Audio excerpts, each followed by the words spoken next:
En éducation, c'est manifestement Johann Friedrich Herbart qui est le père du concept de tact pédagogique. Il en avait parlé dans son ouvrage intitulé Pédagogie générale, paru en 1806. L'auteur définit le tact pédagogique comme, je cite, une faculté rapide de jugement et de décision. Il se nourrit du lien indispensable entre la théorie pédagogique et la pratique pédagogique.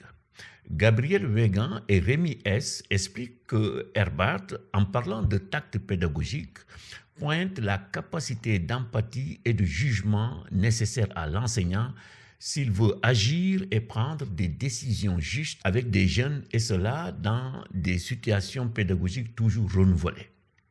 De façon plus simple, disons que l'enseignant qui agit souvent dans l'urgence, qui est un maître dans l'art du bricolage, doit savoir prendre promptement des décisions idoines pour répondre à des situations imprévues dans sa classe. Le tact pédagogique l'aide dans cette tâche, comme il permet aussi à l'enseignant d'être à la fois bienveillant et exigeant, d'adopter une posture pour mieux gérer sa classe ou bien trouver le bon mot pour faire passer son message. Comme nous pouvons le constater, le tact pédagogique est d'une importance capitale dans la pratique de l'enseignant. C'est justement dans cette optique que Éric Préra souligne: pas d'enseignement de qualité sans cette capacité rapide à apprécier les situations.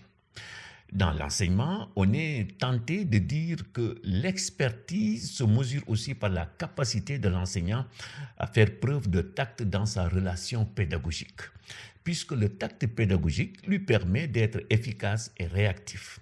Pranzi disait à juste raison que dans le savoir-faire propre d'un expert, les règles s'estompent en faveur des éléments situationnels qui prennent le dessus.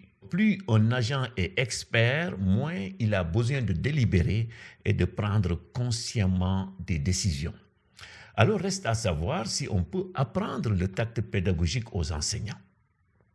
L'analyse de la littérature nous incite à répondre par la négative. Pour Herbart, on accède à cette compétence par l'expérience. Mais pour être formatrice, ajoute-t-il, l'expérience doit s'appuyer sur des réflexions scientifiques et pédagogiques tirées de la lecture.